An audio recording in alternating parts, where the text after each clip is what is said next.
जैसा कि कल एक डेडिकेटेड वीडियो के माध्यम से मैंने आप सभी को सूचित किया था कि बिहार में जो शिक्षा मंत्री हैं उन्होंने एक प्रेस कॉन्फ्रेंस के माध्यम से ये सूचना दी है कि आने वाले 8 से 10 दिनों में बीपीएससी TRE-4 और एस-टेट को लेकर के फैसला लिया जा सकता है। उसी के संबंध में आज देख सकते हैं मीडिया में कवरेज, चौथे चरण की शिक्षक भर्ती का विज्ञापन 10 दिनों में। जो वहाँ के शिक्षा मंत्री हैं श्री सुनील कुमार जी, उन्होंने प्रेस कॉन्फ्रेंस के माध्यम से ये सूचना दी है और कहा है कि जो भी वाजिब मांगे होंगी शिक्षकों की उसको पूरी की जाएगी। चूँकि आपको ज्ञात होगा कि विधानसभा चुनाव होना प्रस्तावित है इसी वर्ष नवंबर में बिहार में। इसको लेकर के राजनीतिक दल भी एक्टिव हैं, जो विपक्षी पार्टियां हैं, और ये मुद्दा कहीं राजनीतिक समीकरण ना बदल दे, इस वजह से सरकार थोड़ा सा अब नरम पड़ रही है। पहले जो उनका बिल्कुल क्लियर स्टैंड था कि एस-टेट की परीक्षा का आयोजन नहीं हो पाएगा TRE-4 से पहले, अब वो थोड़ा सा नरम दिख रहे हैं और उन्होंने ये कहा है कि जो भी वाजिब मांगे होंगी उनको सहानुभूतिपूर्वक विचार कर रही है राज्य सरकार। देख लीजिए राजनीतिक समीकरण किस तरीके से बदलते हैं। देखिए यहाँ पर उनके द्वारा कहा गया है, विधानसभा चुनाव पर जो राहुल और तेजस्वी की यात्रा का कोई भी असर नहीं पड़ेगा। नीतीश कुमार के नेतृत्व में एनडीए सरकार सभी वर्गों के लिए काम कर रही है, इसलिए जनता भटकने वाली नहीं है। तो इस तरीके की चीज़ों जब विधानसभा होता है, बिल्कुल चुनाव सर पर होता है, तो जो भी मांगे होती हैं उसको राज्य सरकार गंभीरता से विचार करती है और यही कारण है कि TRE-4 से पहले एस-टेट कराने के लिए अब सहानुभूतिपूर्वक विचार किया जा रहा है। यहाँ पर आर्टिकल देख सकते हैं, TRE-4 से पहले होगी STET की परीक्षा, तो 8 से 10 दिनों में ये स्थिति बिल्कुल स्पष्ट हो जाएगी। देखिए हो सकता है कि BSEB के माध्यम से TRE-4 से पहले एस-टेट के नोटिफिकेशन जारी कर दिए जाए, उसकी परीक्षा भी करा ली जाए। हो सकता है कि रिजल्ट उस समय जारी ना हो पाए, तो जिस तरीके से TRE-1 में एपियरिंग वाले कैंडिडेट को मौका दिया गया था, उसी तरीके से एस-टेट एपियरिंग वाले कैंडिडेट को मौका दिया जा सकता है। और जब इसके रिजल्ट की घोषणा होगी और काउंसलिंग से पहले फिर से अभ्यर्थियों को अपडेट करने का मौका दिया जाएगा और जो अभ्यर्थी पास होंगे उनको आगे प्रोसीड कराया जा सकता है और जो अभ्यर्थी फेल होंगे उनकी जर्नी वहीं पर रोकी जा सकती है। तो ये कुछ व्यवस्था हो सकती है, क्योंकि जिस तरीके से विधानसभा चुनाव हैं, निश्चित तौर पर अभ्यर्थियों की मांगों को लेकर के अब सरकार गंभीर दिख रही है। चलिए बढ़ते हैं अगली खबर की तरफ। जैसा कि आपको ज्ञात होगा, उत्तर प्रदेश में इस समय GIC में LT और प्रवक्ता के लिए आवेदन लिए जा रहे हैं UPPSC आयोग के माध्यम से।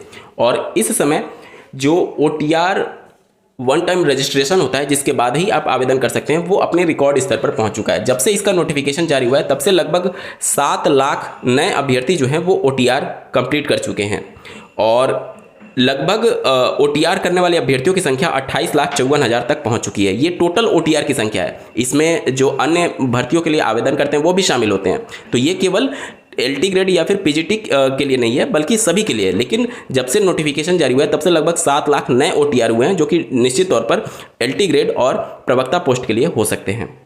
यहाँ पर संशोधन किया गया है कि पहले OTR में आपका मोबाइल नंबर और ईमेल ID अपडेट नहीं हो पाता था, संशोधित नहीं हो पाता था। अब आयोग ने ये व्यवस्था कर दी है कि अगर आप चाहें तो अपना ईमेल ID और मोबाइल नंबर भी संशोधित कर सकते हैं। इसके अलावा जो आपका गृह जनपद है और जो राज्य है उसमें भी आपको अनुमति होगी कि आप संशोधन कर सकते हैं। ठीक है।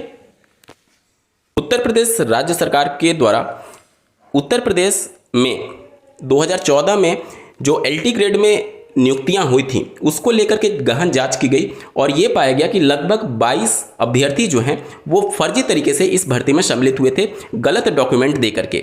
अब उन सभी के ऊपर FIR दर्ज की गई है और साथ ही साथ जितनी भी उनकी सैलरी अब तक उनको मिली होगी वो सब कुछ रिकवर करने की बात की जा रही है। इसके संबंध में प्रेस नोट आप अपने स्क्रीन पर देख पा रहे होंगे और सभी समाचार पत्रों में इसको आज के दिन प्रकाशित किया गया। देखिए यहाँ पर लिखा गया, रिक्त पदों पर चयन अभ्यर्थियों की शैक्षिक योग्यता जैसे कि हाई स्कूल, इंटरमीडिएट, स्नातक एवं प्रशिक्षण अर्हता के आधार पर तैयार गुणांक के मेरिट के आधार पर किया जाना था। काउंसलिंग द्वारा रिक्त पदों के सापेक्ष चयनित अभ्यर्थियों के शैक्षिक अभिलेखों का सत्यापन तथा जांच विभाग द्वारा गहनतापूर्वक की गई, जिसमें 22 अभ्यर्थियों के अंक पत्र, प्रमाण पत्र, कूट चरित्र एवं फर्जी पाए गए हैं, जिनका विवरण नीचे दिया गया है और इन सभी अभ्यर्थियों से रिकवरी की जाएगी।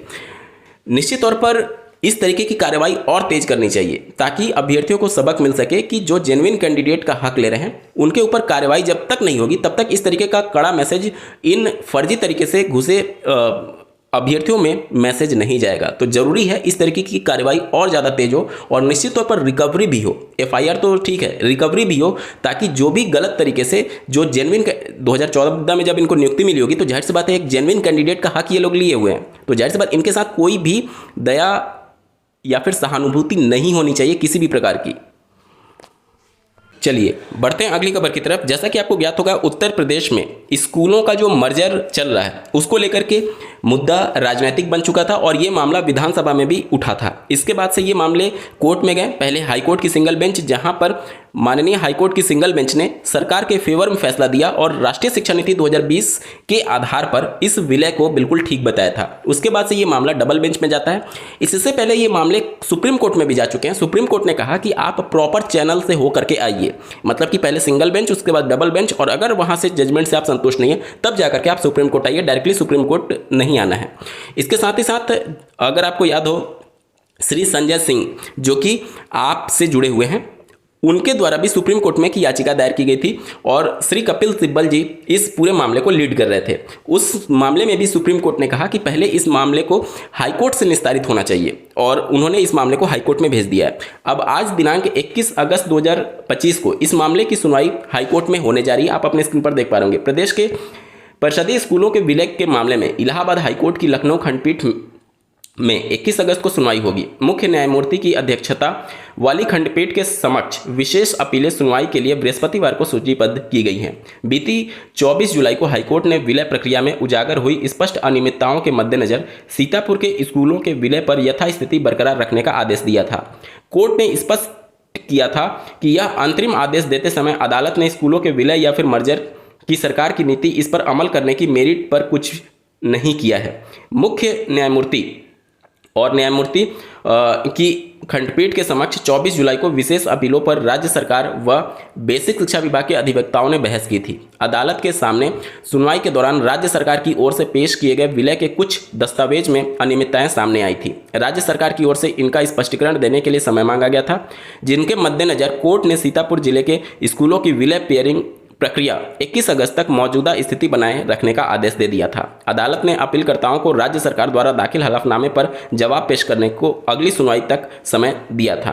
तो देखना होगा कि इस पूरे मामले को किस तरीके से डबल बेंच में कंसीडर किया जाता है, क्योंकि सिंगल बेंच ने ऑलरेडी शिक्षा नीति के आधार पर इसको सही ठहराया है। अब डबल बेंच में क्या होता है, क्या चीज़ें होती हैं, इसको देखना दिलचस्प होगा। और सबसे महत्वपूर्ण बात, जो कपिल सिब्बल जी जो सुप्रीम कोर्ट में लीड कर रहे थे, वो जब मामला हाई कोर्ट में जाएगा तो उसको किस तरीके से देखा जाता है, क्योंकि श्री कपिल सिब्बल जी एक जाना माना चेहरा है। और अगर आपको याद हो तो जो राजस्थान से मामला सुप्रीम कोर्ट में गया था बीएड अभ्यर्थियों के प्राथमिक की एलिजिबिलिटी को लेकर के, उसमें भी श्री कपिल सिब्बल जी ने पैरवी की थी और उनका एक बहुत अहम रोल था इस फैसले में।